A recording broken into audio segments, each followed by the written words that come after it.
back here with Coach Lyer. It's been a long time, right? It's been a while. Change of season. So exactly. So you were out of town a little bit, right? Were you in L.A.? L.A. enjoying an event at our alum Eric Stone Street's house, and it was a great event. And he didn't have to do that, and it just shows the character that he has and the love he has for Kansas State. Oh, he certainly does. We've been fortunate to be around your players a lot this summer, talking to a lot. Every time I go to the complex, they're in there working.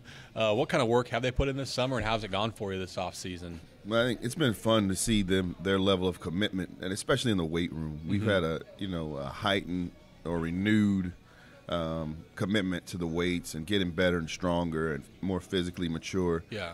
So those are the things that's impressive about our guys is that they hit the weight room hard. They really focused on getting better, and we were excited about what we did, but we didn't allow them to think about that was it. Yeah, the three guys. I mean, they all look great, but three guys. I thought Austin Trice looked thicker than I remember the first time I saw him. Nigel Shadd, obviously, and even McCall Maween, I thought looked bigger. Those three guys have done a lot of work in the weights, I assume. Yeah, they. Obviously Mac had a great summer in the weight room physically. He knew, what he had to do to get better and to get more physically stronger with the role he plays for us. So obviously Nigel didn't play all year, so obviously the weight room was his friend. Right. I think Austin put on like 20 pounds since he's gotten here, and obviously that's a guy we get asked about a lot. Almost every day when people talk to me about the team and basketball is Austin. Austin is a special talent physically, and he will not disappoint in his athleticism. That's kind of how you describe him. With Austin, everything is, at least from a fan perspective, about his athleticism and the dunks and that kind of thing. But outside of that, what is he bringing to the game in a more technical sense? Well, he's very fast. He can bounce the ball. He can make plays off the dribble, and I don't think people, he can bounce it and make a play to the rim or make passes to other people. So obviously he's a great rebounder, and that's one of the main reasons why we needed that type of player, a guy with pop in his leg, a guy with high athleticism to come in and help us. If I'm going to go back a second to the work physically this offseason, a lot of the players talked about the work they've done with nutritionists and how big that's been for them. And then I even heard some chatter about, I don't want to say it wrong, but using some technology to track what they're doing physically and that kind of deal throughout the summer. We have this new thing, Shot Tracker, which tracks shot makes and attempts. Right.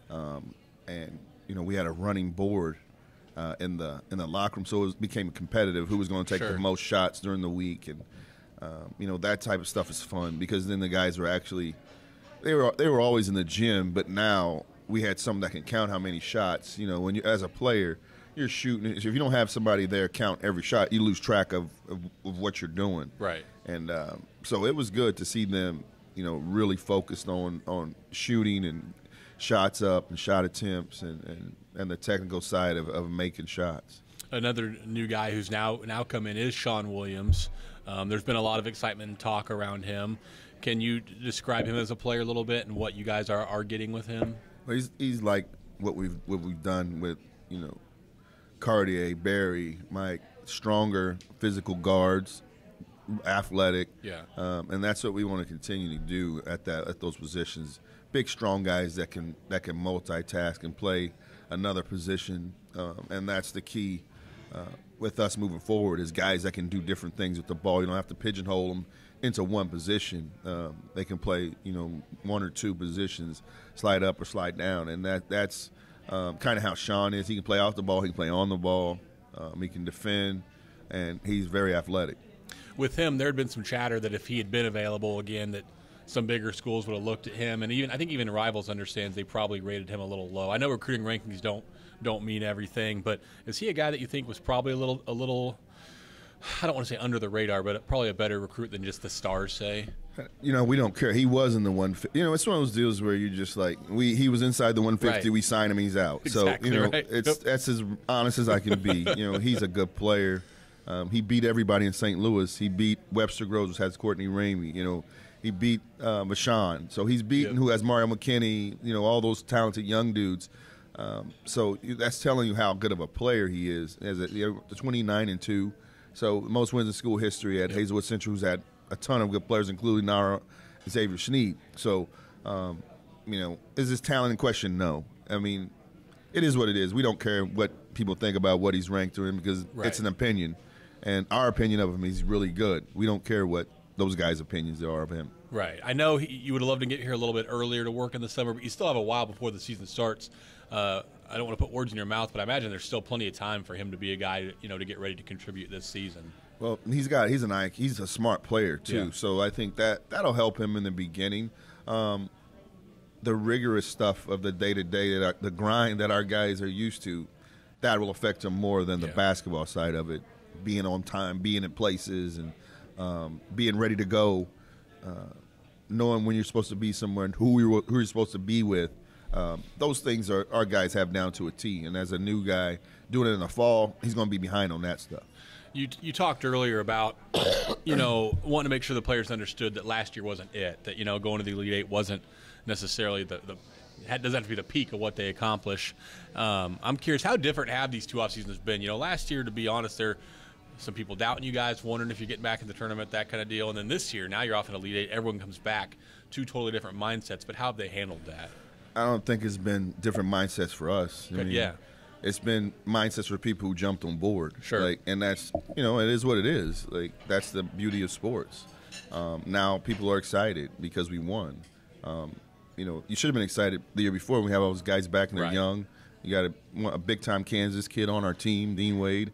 And now all of a sudden, there's excitement because not because we finished 4th with no seniors and the toughest league in the country, obviously, but because we went to the Elite Eight. And our whole thing with our guys is, fans want to skip the grind and just go to the tournament again and say, do that again and more.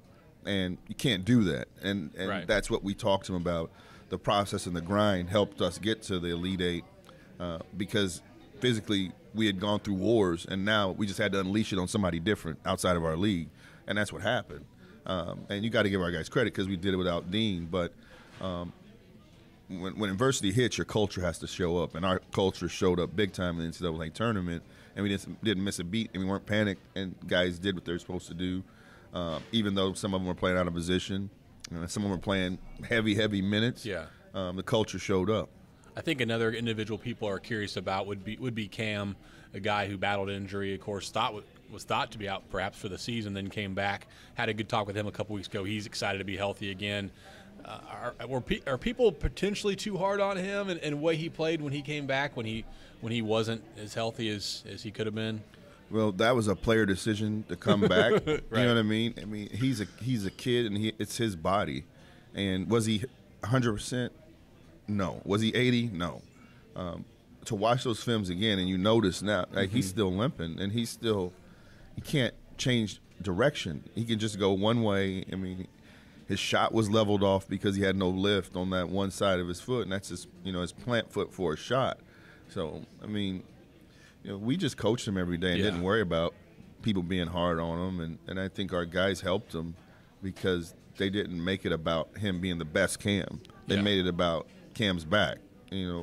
As a player, you can only hope that they welcome you back and not that they put the pressure on you to be what you were before you were hurt. And he did a great job of faking it till he made it, and that's the kids say that, but it's the truth. He was not physically ready to go, but he had to be.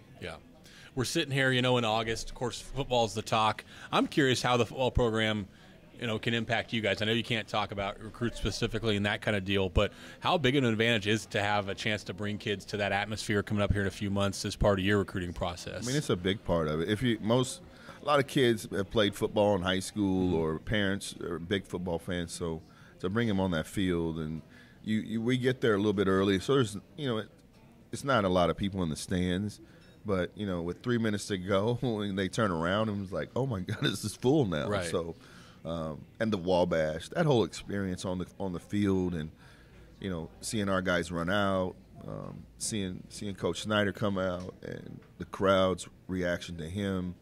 Our student section, that's priceless for a recruit to see that and enjoy that atmosphere, and then just enjoy the game. Who would be the best football player on your roster right now? Xavier. Yeah. I mean, he was the best. He's right. top receiver in Missouri as a sophomore, junior. Levi obviously a good player too. So those guys would be players on the football side. Barry tells me all the time, Alabama. He could be a defensive back at Alabama. And we ran a poll on Twitter asking him to be the best player, and he was an option, and he got the fewest amount of votes. And I haven't told him that, but I feel like he will be upset when he realizes. Let me tell him your 40 is not going to be fast, Barry. You can't swivel your hips very good, man. He's like, I'm the best defender in the Big 12, so it doesn't translate to the other side. And then, of course, last question for me, and I'm going to give you a chance to discuss anything maybe you want to. But I think people forget this time of year. It's not that hard for basketball either. I know it's all the time, but you guys get back to work probably. I mean, I'm sure you start working immediately, but you can start practicing in October, early October, I assume, or it's September. We can start in September, and we have rules where we can do so many practices in so many days. Let's move the date up. So just that side of it's good, and just as far as our guys and our program, I mean, just yesterday, Cardi tweets, "I love Kansas State," and puts it on Twitter, and I don't think, like, when we were going through that whole thing and people were trying to decide if they like us or not, which is kind of crazy because it's your team. Correct. That's how those guys have always felt. Yeah. And now they feel comfortable saying what's been there the whole time. And, fans need to understand that in all of our sports. They come here because they love it. They don't come here just to come here. Yeah. They come here because this is a great place, good place to go to school, great fan base. I went to the soccer match yesterday, the scrimmage, and I couldn't believe how many people were there for that. And, to show up for a scrimmage, I mean, that's how much love and respect our fan base has for all of our sports. And that's a credit to Kansas State that we promote that type of love for our sports across the board and support them like we do. Coach, I always appreciate the time. I always worry, too, there's something I could have forgot to ask about or a player forgot. Is there anything you want to bring up before we wrap this one up? No, I think our guys are all excited. All of them are hardworking. They put out videos to see what they're doing when they're at home because we always challenge them. And, Barry was put on video in the group text how he's lifting weights. And, he's had a great summer in the weight room as well. Xavier working hard, and there's a video out of him and some of his St. Louis buddies, and it's a big-time open gym. I think it was like 11, 12 at night. It was a late-night run in St. Louis. So, those guys could be doing anything at that time of day, but they're hooping. So, that's the good side of it. Right. Hey, appreciate the time, Coach. Thank you. Thank you.